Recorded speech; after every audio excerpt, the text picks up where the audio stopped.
Yang lainnya semua saya maafkan. Yang dua, saya nggak bisa berkata apa-apa sebelum dia bertobat dan menyelesaikan urusannya sendiri. Ini Rajab nih, Rajab bulannya Allah, Syahrullah. Banyak istighfar. Banyak istighfar bulan ini. Ya, banyak istighfar bulan-bulan ini. Dan banyak memaafkan. Saya pun insya Allah akan membuka diri. Saya minta maaf kepada setiap kalangan yang dalam setiap kesempatan pasti saya banyak salahnya, saya minta maaf. Ya, kalau ada yang perlu diselesaikan silahkan datang. Jangan bicara di belakang. Kalau di belakang tuh saya nggak tahu. Datang pada saya. Udah pasti saya nggak tahu kalau di belakang itu. Ya, jadi kalau Anda punya persoalan dengan saya atau dengan siapapun, jangan di belakang, nggak akan nyampe, Joni. Datang bicara, selesai. Daripada Anda bingung sendiri, nyampein sana, nyampein sini, Anda pusing sendiri. Akhirnya Anda kumpulin maksiat, gak selesai-selesai dosanya. Dan Anda ajak orang lain berjamaah dosa. Mendingan datang. Saya kemarin buka Instagram. Ada curhat seorang suami istri. Minta solusi. Ustadz, saya baca itu, kadang saya baca beberapa kesempatan. Ustadz minta pandangan. Saya dilarang kakak ipar saya datang ke kajian Ustadz Adi Hidayat. Katanya ustadznya ajarannya radikal. Terus kakak iparnya bilang, saya kenal Ustadz ini sejak di Kairo. Saya tahu dia. Padahal saya pun gak pernah belajar di Kairo. Kan? Saya tuh kuliahnya di Libya, Joni. Saya gak pernah kuliah di Kairo. Yang pernah saya lakukan, talaqi tafsir pada Syekh Tantawi Jauhari. Sampai dihadiahi kitab ini. Ini kitab dari guru saya yang mulia. Saya belajar langsung dari beliau, Syekh Muhammad Tantawi itu. Saya belajar dari beliau, saya ikuti sampai ke Iskandaria. Yang tahu saya di situ cuma 3 orang. Ya, tiga-tiganya sahabat saya, Sandi Rizki, ya, kemudian Biogen Akbar, Ikhwan Nugraha, itu teman-teman saya semua.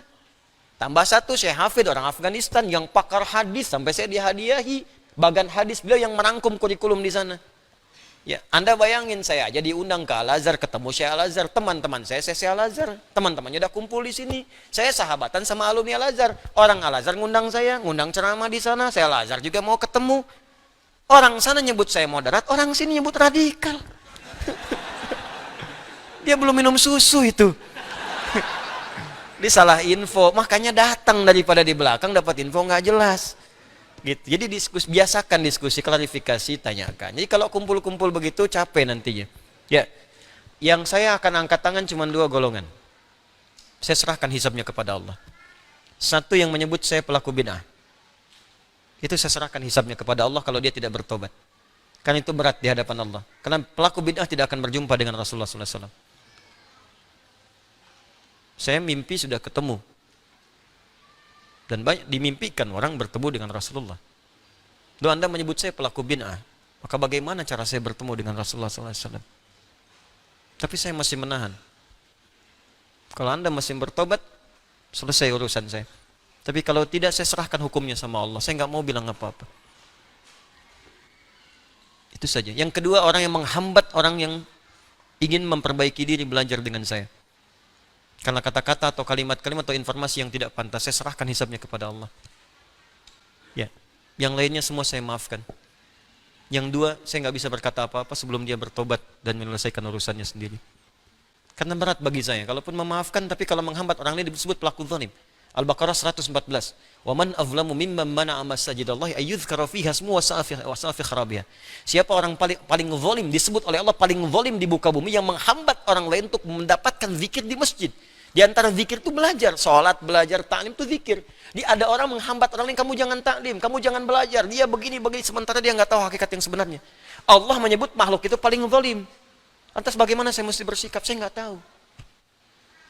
Makanya jangan, Allahu Akbar. Jangan cari masalah yang seharusnya tidak dilakukan. Ya. Yang lain saya maafkan. Nah, kalau ada apa-apa cerita, ada utang, ada apa, kalau saya bisa saya bebaskan. Kalau saya bisa bantu, saya bantu. Ya hidup saya terbatas kok, besok meninggal juga. Mungkin antum duluan, saya belakangan bisa terjadi. Ya, atau terserah lah, gitu. Atau terserah. Ya, jadi sudah jangan banyak cari maksiat. Nah. Kalau yang dua tadi saya serahkan urusan sama Allah. Yang menyebut saya bid'ah, atau yang kedua yang menghambat orang lain untuk mengaji tanpa alasan yang jelas. Sehingga orang itu tidak mendapatkan kebenaran. Bahkan ada yang berbahaya sehingga membuat orang itu benci dengan saya padahal nggak kenal saya. Coba Anda kebayang nggak? Kalau Anda kenal, Anda benci, mungkin ada persoalan. Anda nggak kenal, Anda benci.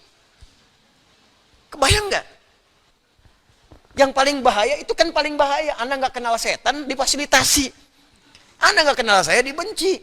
Kan perbedaannya jauh. Bayangkan Nabi Musa saja, Nabi, Rasul, ya kenal Firaun, makhluk paling zalim. Firaun tuh ustad bukan, ngaku Tuhan, hobi bunuh orang. Diperintahkan Musa berdakwah kepada Firaun, berkata dengan lembut, faqula lahu qaulan layyina. Anda Nabi bukan, Rasul bukan, surga belum jelas, amalan berantakan, hisab menegangkan. Ya berdakwah kepada saya yang bukan Firaun. Saya nggak pernah bunuh orang sampai sekarang. Mabuk nggak pernah, apalagi ngaku Tuhan. Terus tiba-tiba Anda mencela saya, Anda siapa? Ya, termasuk saya pun demikian, kita sama-sama perbaiki diri. Tapi poinnya adalah, kita akan wafat, itu aja. Kita akan wafat.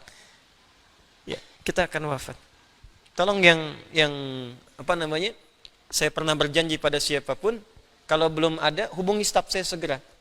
Saya selesaikan. Mungkin ada yang pernah disampaikan antum umroh, atau antum dapat porsi haji, kuota, ya atau misalnya, saya ingat tuh satu aja, ada Joni yang pernah manjat bendera itu. Ingat, terbayang saya di benak saya itu.